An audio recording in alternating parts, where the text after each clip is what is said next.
Hello everyone, कैसे हैं आप सब लोग। बहुत बच्चों की ये डिमांड आ रही थी कि सर मैथ्स का जो क्लास 10th का 2019 का पेपर है उसको एक बार सॉल्व करके बता दीजिए। तो मैंने इस वीडियो में 2019 का मैथ्स का पेपर सॉल्व किया और उसका एक पीडीएफ भी बनाया है जो कि डिस्क्रिप्शन बॉक्स में आपको मिल जाएगा। यार, जब इतनी मेहनत आप लोगों के लिए हो रही है तो वीडियो को शेयर कर दीजिए ताकि आपका कोई दोस्त छूट ना जाए पीछे, सबको ये वीडियो मिल जाए, वो भी देख सकें कि कैसे मैथ्स का पेपर सोल्व किया जाता है अच्छे से। और लाइक कर दीजिए वीडियो को, चैनल को सब्सक्राइब कर दीजिए ताकि आपका कोई भी वीडियो मिस ना हो। चलो लेट्स गेट स्टार्टेड। 2019 का पेपर है, 3 घंटे का पेपर होता है, 80 मार्क्स का पेपर होता है। जो 80 मार्क्स को डिवाइड किस तरीके से किया जाता है, 4 सेक्शंस में, section A, section B, section C, section D. Section A में 20 क्वेश्चंस 20 मार्क्स के होते हैं, सेक्शन बी में 6 क्वेश्चंस 12 मार्क्स के होते हैं और section A and section B comparatively easy होते हैं। इसका मतलब ये हुआ कि 32 मार्क्स आपके सामने ऐसे ही लड्डू की तरह रखे हुए हैं, आप बस खा लो उठा के, ठीक है। जो स्टूडेंट्स ये सोचते हैं कि हम पास कैसे हों, उनके लिए section A and section B बहुत ही आसान है और आप चुटकियों में पास हो जाएंगे, ये मेरा वादा आपसे। चलो आप पेपर सोल्व करते हैं, आपको क्लियरली समझ आएगा, ठीक है। सेक्शन ए, क्वेश्चन नंबर 1 ये बोलता है कि कोई पोलिनोमियल है P x x square minus 4, उसका कोसेंट एंड रिमाइंडर जो है वो x एंड 3 है रेस्पेक्टिवली। तो पोलिनोमियल क्या होगा, डिवीजन एल्गोरिथम का यूज करना है। px इक्वल टू क्या होता है, qx into gx plus rx, where rx की वैल्यू या तो 0 होगी या फिर 0 नहीं है तो उसकी जो डिग्री होगी वो लेस देन का डिवाइजर होगी। नाउ आप सीधी सी वैल्यू पुट कीजिए, आपका कोसेंट यहाँ पे कितना है, x है, x, ठीक है। एंड आपका डिवाइजर कितना हो गया, X square minus 4 plus reminder कितना आ गया आपका 3। आप इसको पुट करेंगे तो आपका आएगा x cube minus 4x plus 3, right. X cube minus 4x plus 3, x cube minus 4x plus 3, B option आपका सही हो गया। चलो सेकंड क्वेश्चन। सेकंड क्वेश्चन ये बोलता है कि हमारे पास एबीसी एक आइसोसेलेस राइट एंगल ट्राइंगल है एट सी। नाउ अपन को देखना कि इसमें से कौन सा ट्रू है। भाई पाइथागोरस थ्योरम क्या होता है कि ए बी स्क्वायर हाइपोटेन्यूज होगा that is equal to base square plus perpendicular square, वही लिखा है। नाउ यू नो दैट कि जो AC एंड AB यहाँ पे इक्वल है क्योंकि ट्राइंगल जो है वो आइसोसेलेस है। तो अभी देखते हैं कि AB स्क्वायर होना चाहिए, तो ये ऑप्शन तो हमारे वैसे ही गलत हो गए, AB स्क्वायर। नाउ BC की जगह आप AC पुट कर सकते हैं because BC equal to AC है। आपका बन गया AC square plus AC square, ठीक है, that is equal to 2AC square, right. Option A is correct, option A is correct, ठीक है। चलो क्वेश्चन नंबर थर्ड को देखते हैं कि ये बोला गया कि the point on the x axis which is equidistant from this two given points. एक पॉइंट आपका ये है -4,0, दूसरा पॉइंट है 10,0। यहां से एक्स एक्सिस पे एक पॉइंट बताना जो कि इन दोनों से इक्विडिस्टेंट हो। इक्विडिस्टेंट का क्या मतलब हुआ कि हमारे पास अगर ये दो पॉइंट्स हैं तो ऐसा कोई पॉइंट यहाँ पे इसी पे जो कि इन दोनों से इक्वल डिस्टेंसेस पे हो। इक्वल डिस्टेंसेस का ये मतलब हो गया कि जो पॉइंट होगा ये क्या होगा, मिड पॉइंट होगा। और मिड पॉइंट के कोऑर्डिनेट्स क्या होते हैं, x1 plus x2/2, y1 plus y2/2। आप वैल्यू पुट कर दीजिए। y1 और y2 0 है तो सेकंड कोऑर्डिनेट तो आपका 0 आएगा। फर्स्ट कोऑर्डिनेट क्या होगा, -4 प्लस 10 कितना होगा, 6, 6 divided by 2 will give you 3। 3,0 will be your answer, option D. Clear है। या फिर और में इसका ये भी है कि किसी सर्कल है जिसके डायमीटर के जो एंड पॉइंट्स है वो -6,3 एंड 6,4 है और पूछा गया है कि उसके सेंटर के कोऑर्डिनेट। सिंस किसी भी डायमीटर की बात करते हैं तो जो सेंटर होता है डायमीटर का मिड पॉइंट होता है। नाउ मिड पॉइंट के लिए अगेन यही formula, x1 plus x2/2, y1 plus y2/2। Value put कर दीजिए, x1 की वैल्यू -6, y1 x2 की वैल्यू है 6, -6 प्लस 6 विल बी 0, 0/2 0 आएगा आपका, comma y1 plus y2 3 plus 4 7, 7/2। 0,7/2 is your answer, 0,7/2 option C. Clear है, यहाँ तो कोई डाउट नहीं पड़ रहा आपको। नाउ क्वेश्चन नंबर 4 ये पूछा गया है कि एक क्वाड्रेटिक इक्वेशन दे रखी है 2x² plus kx plus 2 equal to 0। हमको k की वैल्यू निकालनी जिसके लिए इसके रूट्स कैसे हो, इक्वल रूट्स हो। नाउ नेचर ऑफ रूट्स आपने पढ़ा है, सीधा सा डिस्क्रिमिनेंट क्या होता है, b² माइनस 4ac होता है। इक्वल रूट्स के लिए डिस्क्रिमिनेंट की वैल्यू क्या होती है, 0 होती है। इसका मतलब ये हुआ कि b² माइनस 4ac की वैल्यू क्या होगी, 0 होगी। b की वैल्यू कितनी आपकी यहाँ पे कंपेयर किया तो k है, a की वैल्यू 2 है और c की वैल्यू 2 है। वैल्यूज पुट करते हैं, b² का मतलब हो गया k² minus 4 into ac, a की वैल्यू 2, c की वैल्यू 2, 2 2 जा 4, 4 4 जा 16। k² minus 16 equal to 0। यहाँ से सोल्व किया तो यहाँ से पता लगा k² इक्वल टू 16। k की वैल्यू कितनी आ गई यहाँ पे अपन को, +-4। k की वैल्यू कितनी आ गई, +-4। Option B is correct. Clear है, बिल्कुल समझ आया आपको। चलो आगे बढ़ते हैं, क्वेश्चन नंबर 5 पूछा गया कि इनमें से कौन सा एपी में नहीं है। नाउ आपको पता है कि कोई भी सीक्वेंस एपी में कब होती है, जब किसी भी दो कंसेक्यूटिव टर्म्स का जो डिफरेंस आए वो सब में सेम आए, राइट। किसी भी दो कंसेक्यूटिव टर्म्स का जो डिफरेंस आए वो सेम आए। सो इसका ये मतलब हुआ कि tn plus 1 minus tn equal to d for every n to be greater than equal to 1। इसका ये मतलब हुआ कि कोई भी दो n की वैल्यू 1 लिया तो क्या हो गया t2 minus t1, n की वैल्यू 2 लिया तो क्या हो गया t3 minus t2 and so on. तो इन सब में वैल्यू क्या आनी चाहिए आपकी सेम आनी चाहिए, दैट इज d। तो देखते हैं इनमें से कौन से। सो कोई भी दो कंसेक्यूटिव टर्म्स को देखते हैं। आप सीधा सा देखिए ना सी ऑप्शन के अंदर डिनोमिनेटर 3 है तो आपको सिर्फ न्यूमरेटर देखने हैं। न्यूमरेटर एक में 4 7 9। सो 7 और 4 के बीच में डिफरेंस 3 है और 7 और 9 के बीच में जो डिफरेंस है वो 2 का है। सो वो तो सेम नहीं है, इसका मतलब कौन सा एपी में नहीं है, सी ऑप्शन आपका एपी में नहीं है। क्लियर है बात, आपको समझ में आई। क्वेश्चन नंबर 6 में ये पूछा गया कि इनमें से पेयर ऑफ लीनियर इक्वेशंस के लिए कौन सा ऑप्शन सही है ना। आपको पता है कि सॉल्यूशन किसी भी पेयर ऑफ लीनियर इक्वेशंस के सॉल्यूशन क्या होते हैं, यूनिक होते हैं, इनफाइनाइटली मेनी होते हैं या फिर नो सॉल्यूशंस होते हैं। यूनिक या फिर इनफाइनाइटली मेनी सॉल्यूशंस को हम कंसिस्टेंट बोलते हैं, नो सॉल्यूशन को हम इनकंसिस्टेंट बोलते हैं, ठीक है। चलो चेक करते हैं a1 की वैल्यू। अगर हम इसको ले लें a1x plus b1y plus c1, और अगर ये दूसरा वाला आ गया आपका a2x plus b2y plus c2, ठीक है, equal to zero, equal to zero. Clear है ना। a1 की वैल्यू आपकी 3/2, a2 की वैल्यू आपकी 9। सो 3/2 और 9 से डिवाइड किया तो इसकी वैल्यू कितनी आ गई आपकी, ये आपकी वैल्यू कितनी है 1/6। a1/a2 b1/b2 देखते हैं। सो 5/3/10, 5/3/10 कितनी आई इसकी वैल्यू आपकी, इसकी वैल्यू आ गई again 1/6। So a1/a2 is equal to b1/b2 तो है यहाँ पे, ये तो पता लग रहा है b1/b2 तो है। नाउ c1 और c2 की वैल्यू देखनी है। c1 की वैल्यू कितनी है -7 और c2 की -14। तो -7/-14 की जो वैल्यू आई वो कितनी आई, वो आ गई आपकी 1/2, 1/2। तो ये this is not equal to c1/c2। इसका मतलब क्या हुआ, इसका कोई भी सॉल्यूशन नहीं आएगा। और जब कोई भी सॉल्यूशन नहीं आता है तो वो कैसा सिस्टम होता है, इनकंसिस्टेंट विद नो सॉल्यूशन। कैसा होता है, इनकंसिस्टेंट सिस्टम। कैसा हुआ, इनकंसिस्टेंट, ठीक है। जब इनकंसिस्टेंट हो गया तो ऑप्शन कौन सा करेक्ट हुआ, option B is correct. Clear है, आपको समझ आया।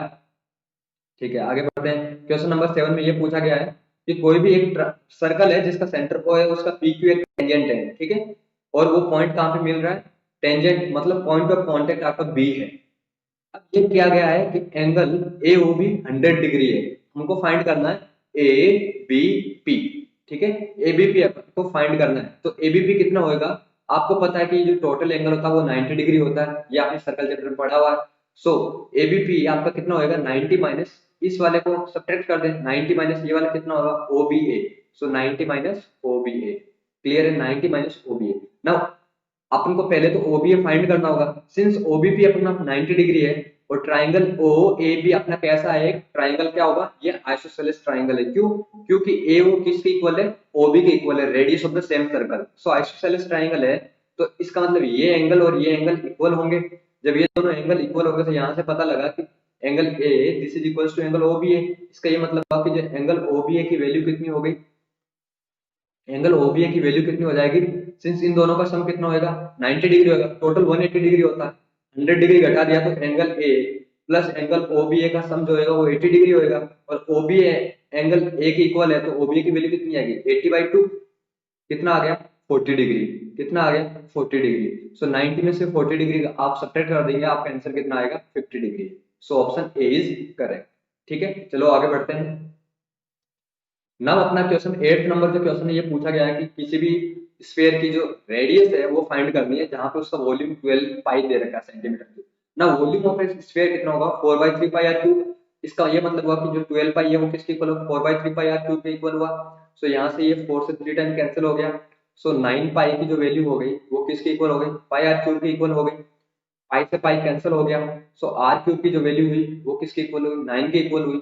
क्लियर है, आपको यहाँ से समझ आ गया। तो आर की वैल्यू कितनी हुई 9 की पावर 1/3, 9 की पावर 1/3। इज दैट करेक्ट और नॉट, जस्ट टेल मी, क्या ये सही है, बताइए मुझे क्या ये सही है या नहीं है।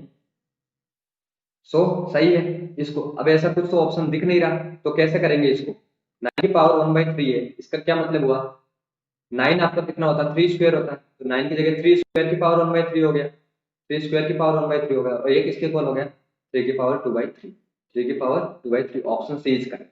क्लियर है। नाउ क्वेश्चन नंबर 9 की बात करें तो डिस्टेंस फाइंड करना है किसके बीच में, m माइनस m n से। डिस्टेंस फॉर्मूला यूज कर लीजिए। डिस्टेंस फॉर्मूला क्या होता है, root of x2 minus x1 का whole square plus y2 minus y1 का होल स्क्वायर। सो यहाँ से आप डिस्टेंस फॉर्मूला यूज करके सीधा सा आपको क्या करना है, वैल्यूज पुट करनी है। ये आपका हो गया x1 y1 और ये हो गया x2 y2, राइट। अब आपको वैल्यूज पुट करनी है इस फॉर्मूले में, डिस्टेंस फॉर्मूले में, और फाइंड करना है।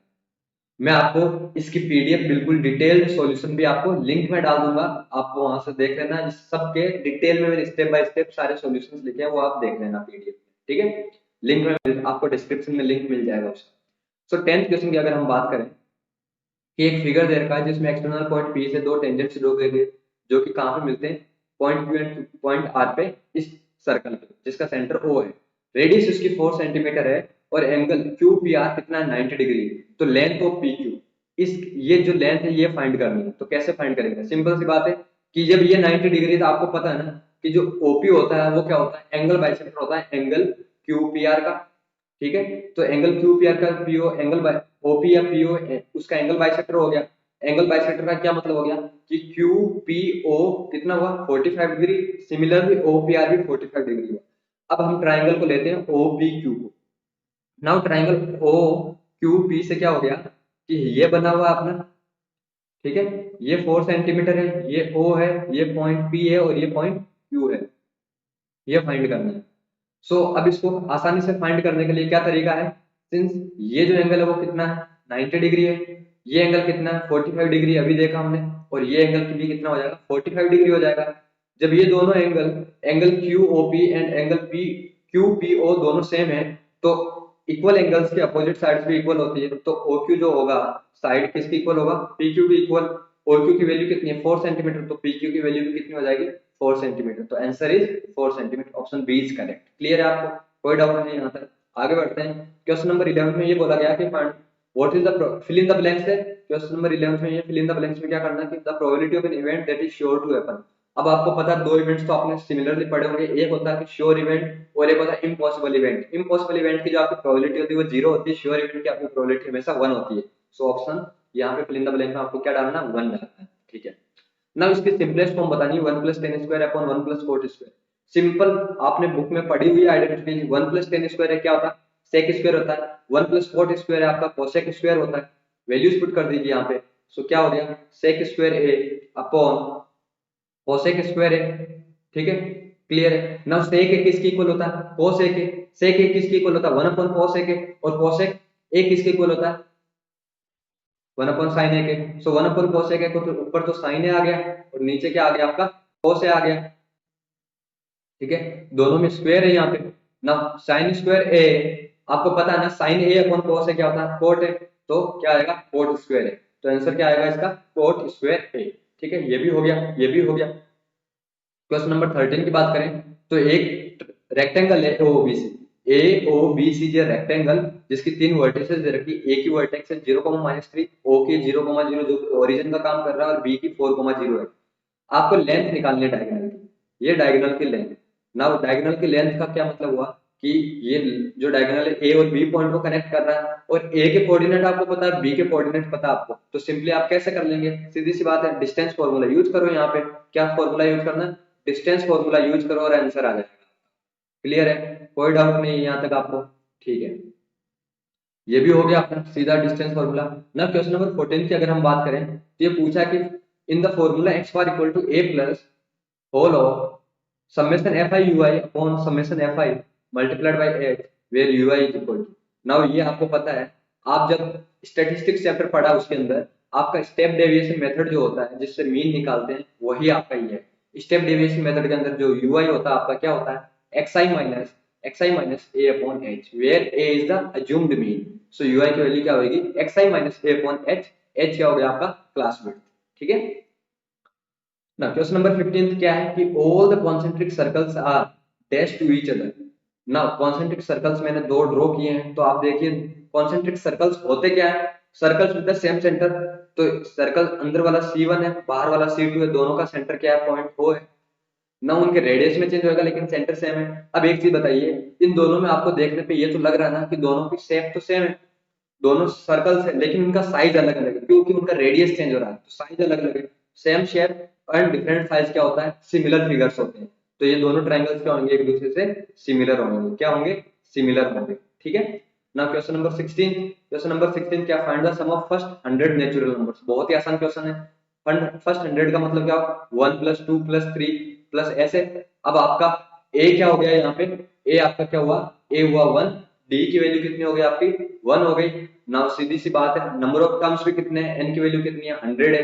सम क्या होता है, एस एन इक्वल टू क्या होता है, n/2। फर्स्ट टर्म पता, लास्ट टर्म पता, तो a प्लस है। लास्ट टर्म क्या होगा आपको, फर्स्ट 100 टर्म्स की बात करें तो लास्ट टर्म आपका 100 होएगा। फर्स्ट टर्म आपका कितना है, 1। फर्स्ट टर्म 1, a, l की वैल्यू 100 और n की वैल्यू भी 100, तो यहाँ पे वैल्यू पुट कर दीजिए, आपको सम निकल जाएगा। ठीक है ना। क्वेश्चन नंबर 17 की बात करते हैं कि एक ट्राइंगल दिया हुआ है ABC। ठीक है, ये हो रखा है इसमें कि टावर है, जो कि AB एक टावर है यहाँ पे। नाउ जो BC है उसके बेस से जो 30 सेंटीमीटर दूर पे अगर टावर के टॉप को देखा जाता है तो वो एंगल ऑफ एलिवेशन कितना है, 30 डिग्री बनता है। So height of the tower.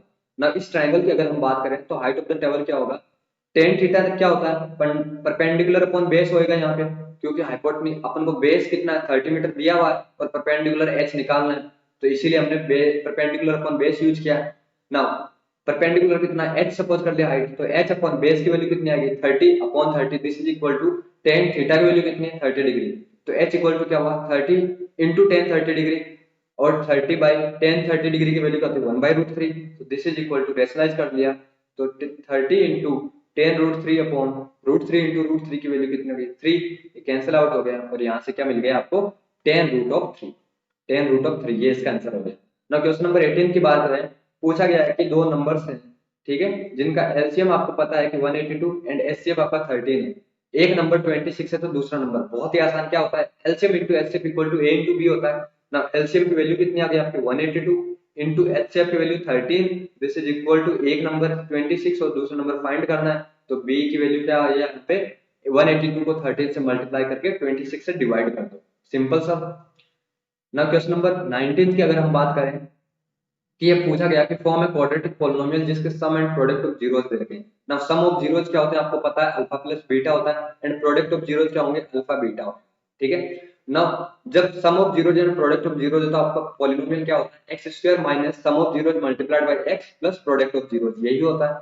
ये वैल्यूज पुट कर दीजिए, अल्फा प्लस बीटा की वैल्यू कितनी है, सम की वैल्यू -3, तो यहाँ से आ गया x² माइनस सम की value -3 into x plus alpha beta की वैल्यू कितनी आ गई, प्रोडक्ट की वैल्यू 2, तो यहाँ से क्या बन गया आपका x² प्लस 3x प्लस 2, आपका पॉलिनोमियल बन गया, वेरी सिंपल। सेकंड में क्या पूछा गया कि और में यह आया कि चेक वेदर की जो x² माइनस 1 है वो रिमाइंडर हो सकता है क्या, अगर पॉलिनोमियल x की power 4 -3x² plus 5x minus 9 को अगर x² प्लस 3 से डिवाइड किया जाए ना। आपको डिवीजन एल्गोरिथम तो पढ़ा हुआ है कि px equals to some quotient qx divide ना, आपने डिवीजन एल्गोरिथम पढ़ा हुआ है, वहां पे क्या होता है, px equal to quotient multiplied by divisor plus remainder rx। Remainder की वैल्यू जो होती है तो जीरो होती है, या फिर इसका जो डिग्री होता है वो लेस देन द डिवाइजर होता है ना। रिमाइंडर की डिग्री कितनी है, x² माइनस 1 है, तो उसकी रिमाइंडर की डिग्री कितनी है, 2 हुई, और डिवाइजर आपका क्या है, x² प्लस 3, डिवाइजर की भी डिग्री कितनी है, 2 है। सो अभी तो क्या बताया मैंने, अभी आपको मैंने क्या बताया कि जो रिमाइंडर की जो डिग्री होती है हमेशा less than the degree of divisor होती है, बट यहाँ तो पॉसिबल नहीं है। इसका मतलब क्या हो गया कि ये रिमाइंडर नहीं हो सकता, और जस्टिफाई कर दिया सिंस डिग्री उसकी क्या है, बराबर डिग्री छोटी होनी चाहिए। ठीक है, नाउ आपको क्वेश्चन नंबर 20 को इवेल्युएट करना है। Now cos 60 degree sin 30 degree in सब की वैल्यू पुट कर दो, और आपको पता है cos 60 की जो वैल्यू होती है वही sin 30 की वैल्यू होती है, तो ये कैंसिल आउट हो जाएंगे, तो 2 tan 45 डिग्री आ गया। 45 tan 45 डिग्री की वैल्यू कितनी होती है, 1 होती है, सो 2 इंटू 1 की वैल्यू कितनी आ गई, 2, आंसर 2 आ गया, वेरी सिंपल। अभी देखा सेक्शन ए के अंदर 20 क्वेश्चन, तो आपने 20 मार्क्स लड्डू की तरह ले लिए, कुछ भी नहीं था ना। सेक्शन बी की बात करें 6 क्वेश्चन है 2 मार्क्स के ना। क्वेश्चन नंबर 21 क्या बोलता है कि ये फिगर के अंदर क्या है कि जो DE है, DE आपका ये है, this is parallel to AC and DF is parallel to AE ना। बेसिक प्रोपोर्शनलिटी थ्योरम तो आपने ट्रायंगल्स चैप्टर में पढ़ा है। बीपीटी आपका क्या बोलता है कि अगर आपके पास एक ट्रायंगल है, अगर किसी ट्रायंगल की एक साइड से किसी ट्राइंगल की एक साइड के पैरेलल अगर हम कोई लाइन ड्रॉ करें सच दैट कि वो बाकी दो साइड्स को अगर इंटरसेक्ट करती है तो उनका जो इंटरसेक्शन का रेशियो होता है, ठीक है, वो क्या होते हैं, प्रोपोर्शनल होते हैं। तो क्या हो गया, हम अगर ट्राइंगल बात करें, किस ट्राइंगल की बात करें, बी ए ई की बात करें, तो क्या हुआ, B F upon F E किसके इक्वल होएगा, B D upon D A के इक्वल होएगा, वही लिखा है। नाउ सिमिलरली अगर हम ट्राइंगल ए, इसकी ट्राइंगल की बात करें बी ए सी, बी ए सी में डी पैरेलल है ए सी के, तो क्या हो जाएगा, B D upon D A किसके इक्वल होएगा, बी अपॉन ई सी के, बी अपॉन ई सी के इक्वल होएगा। यहाँ से ये सेकंड इक्वेशन बन गई। नाउ फर्स्ट और सेकंड का अगर यूज किया तो आपको पता लग गया कि B F upon F E किसके इक्वल हो गया, बी अपॉन ई सी को, और आपने प्रूव कर दिया। सिंपल सी बात थी, कुछ भी नहीं था। नाउ क्वेश्चन नंबर 22 की अगर आप बात करें तो ये प्रूव करना है कि 5 plus 2 root. Now question number 20 की बात करते हैं, उसमें ये प्रूव करना है कि 5 प्लस 2 रूट 7 एक इरेशनल नंबर है, जहां पे ये बताया गया कि रूट 7 आपका क्या है, एक इरेशनल नंबर गिवन है। तो इसको प्रूव करने के लिए वेरी सिंपल, कुछ भी नहीं है इसके अंदर, और इसका प्रूफ मैंने ऑलरेडी अपना एक वीडियो डिस्कस किया हुआ रियल नंबर्स पे इंपॉर्टेंट क्वेश्चंस में, उसमें मैंने आपको बताया हुआ 4 क्वेश्चन उसमें डिस्कस किए, लिंक आपको आई बटन में मिल जाएगा, ठीक है। इसके और में ये चेक करना है कि 12 पावर n क्या ये कभी भी किसी भी नेचुरल नंबर n के लिए क्या ये जीरो से एंड कर सकता है क्या। ना जीरो से एंड करने के लिए क्या है, जीरो से एंड करने का क्या मतलब हुआ कि कोई भी नंबर अगर जीरो से एंड करता है तो वो 2 एंड 5 से डिविजिबल होता है, ये तो पता आपको 2 एंड 5 से डिविजिबल होता है। तो आपको चेक करना है 2 एंड 5 से क्या 12 पावर n 2 एंड 5 से डिविजिबल है क्या। ना सिंपल सी बात है, 12 पावर n को हम कैसे लिख सकते हैं, 2 इंटू 3 इंटू 2, ये लिख दिया हमने, क्या किया, फैक्टराइज कर दिया किसको, 12 को, प्राइम फैक्टराइजेशन किया। ना प्राइम फैक्टराइजेशन की अगर बात करें तो आपका यहाँ पे 2 एक फैक्टर और 3 आपका एक फैक्टर है, तो 2 फैक्टर आ रहा है मतलब 2 से तो डिवाइड हो जा रहा है। क्या इसमें 5 फैक्टर आ रहा है क्या, 5 इसका फैक्टर ही नहीं है। जब 5 इसका फैक्टर ही नहीं है तो ये नंबर 5 से कभी डिविजिबल होगा नहीं। जब ये 5 से डिविजिबल होगा नहीं तो 12 पावर n कभी भी 0 से एंड कर नहीं सकता। सिंपल सी बात है, बता दिया आपने कैसे नहीं कर सकता। ना क्वेश्चन नंबर 23 की बात करें तो एबीसी, किसी भी ट्राइंगल एबीसी के क्या है, इंटीरियर एंगल्स, और आपको पता है इंटीरियर एंगल्स का सम हमेशा 180 डिग्री होता है, तो ए प्लस बी प्लस सी 180 डिग्री हो गया आपका।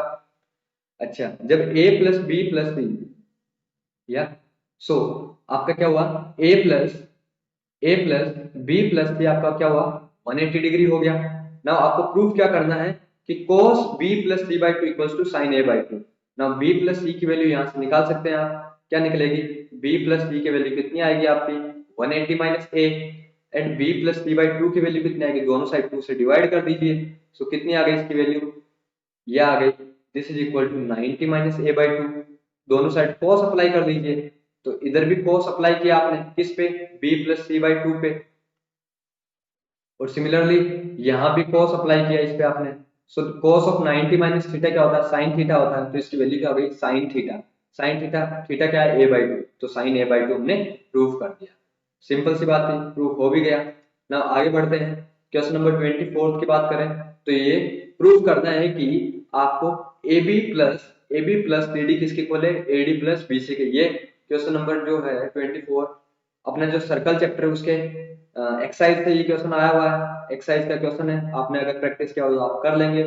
कॉन्सेप्ट क्या, कुछ भी नहीं है कि आपको सिर्फ एक ही कॉन्सेप्ट यूज करना है कि पॉइंट ए इस सर्कल के लिए क्या हुआ, एक्सटर्नल पॉइंट हुआ। तो इन पॉइंट्स को हम मान लेते हैं P Q R S. Now tangent हो गए A P and A Q, तो A P equal to A Q हुआ, ठीक है। एक तो ये सिमिलरली जो बी क्यू की वैल्यू हुआ वो बी आर के इक्वल हुआ, बी क्यू की वैल्यू बी आर के इक्वल हुआ।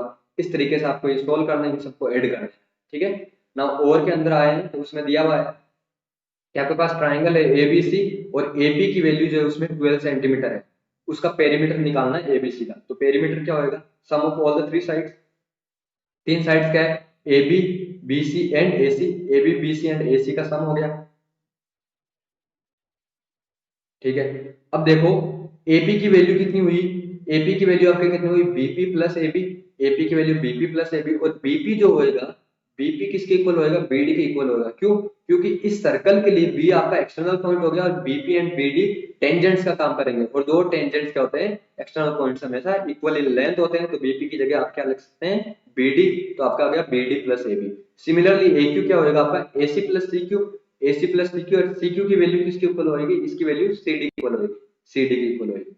अब आप एपी और AQ का ये जो नंबर 1 इक्वेशन और ये जो नंबर 2 है, इन दोनों का आप ऐड करें तो AP प्लस बी AQ की वैल्यू जो आएगी वो क्या आएगी आपकी, AP प्लस AQ की जो वैल्यू आएगी वो कितनी आएगी आपकी, this is equal to AB plus BC plus AC।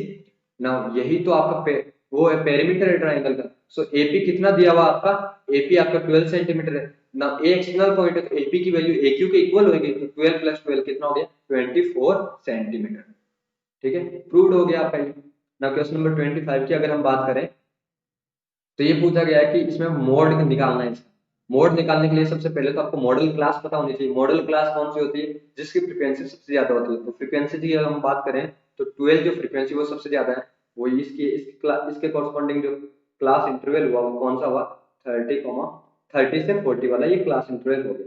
So mode क्या होता है, L plus F1 minus F0। F1 का क्या मतलब हुआ, जो भी मॉडल क्लास हमने लिया उसकी फ्रीक्वेंसी माइनस उस मॉडल क्लास से जस्ट पहले वाली frequency divided by twice of model class की फ्रीक्वेंसी माइनस उससे जस्ट पहले वाली फ्रीक्वेंसी, और F2 उससे आगे वाली frequency multiplied by h। h क्या हो गया, हाइट। हाइट मतलब जो भी क्लास इंटरवल लिया उसका विड्थ कितना हो। सो यहाँ पे विड्थ कितना हुआ, 10 हो। सो 10 आपका h की जगह 10 आ गया। F1 कितना आएगा, 12 आएगा। F0 कितना आएगा, 7 आएगा। F2 कितना आएगा, 5 आएगा। और L मतलब lower limit of this class interval, L की वैल्यू कितनी आ गई, लोअर लिमिट कितनी आ गई, 30। Put the values, get the answer. Very simple. Similarly आप क्वेश्चन नंबर 26 को भी डिस्कस कर सकते हैं। कैसे करेंगे, क्वेश्चन नंबर 26 का क्या मतलब हुआ कि दो क्यूब्स हैं, एक आपका यहाँ पे ये क्यूब है, ठीक है, और इसी के साथ दूसरा क्यूब भी है ऐसा, ये दूसरा क्यूब है, और इन दोनों क्यूब को क्या किया, इन्होंने ज्वाइन किया तो एक क्यूबॉइड बन जाएगा। नाउ पहले तो मैं ये पता लगाना कि इन क्यूब्स का साइड लेंथ कितना है। तो वॉल्यूम दोनों का 125 सेंटीमीटर क्यूब है, वॉल्यूम कितना होता है क्यूब का, ए क्यूब इक्वल टू 125 होता है। सो ए की वैल्यू कितनी हो गई, ए की वैल्यू कितनी आ गई आपकी, 5 सेंटीमीटर। नाउ 5 सेंटीमीटर आ गई। नाउ आपको पता हो गया कि अगर इन दोनों को ज्वाइन करेंगे तो लेंथ तो इसकी हो गया ए प्लस 10 सेंटीमीटर हो जाएगी, और इसकी हाइट जो होगी वो भी 5 सेंटीमीटर होगी। लेंथ हाइट 5 सेंटीमीटर हो गई, और इसकी विड्थ भी कितनी होगी, 5 सेंटीमीटर होगी। ठीक है, सो क्यूबॉइड की लेंथ 10 सेंटीमीटर, हाइट 10 सेंटीमीटर और विड्थ भी 10 सेंटीमीटर। सो सरफेस एरिया निकालना, surface area of the cuboid का फॉर्मूला आपको पता है, twice of LB plus BH plus HL, वो आपको सीधा सीधा एरिया मिल जाए। So this is how we can solve all the questions. और मैंने अभी तक आपको सेक्शन ए और सेक्शन बी अच्छे से बता दिया है, और आपको समझ भी आ गया होगा कि कैसे सारे के सारे क्वेश्चन सिंपल है, और सारे के सारे जो कॉन्सेप्ट है वो एनसीईआरटी के कॉन्सेप्ट, एक भी क्वेश्चन आपका बुक से बाहर से नहीं। ठीक है, चैनल को सब्सक्राइब कर दो ताकि आपको ऐसे और भी वीडियोस मिलते रहे, आपके सारे सॉल्यूशंस यहाँ पे मिलेंगे। ठीक है, so till then bye bye, thank you.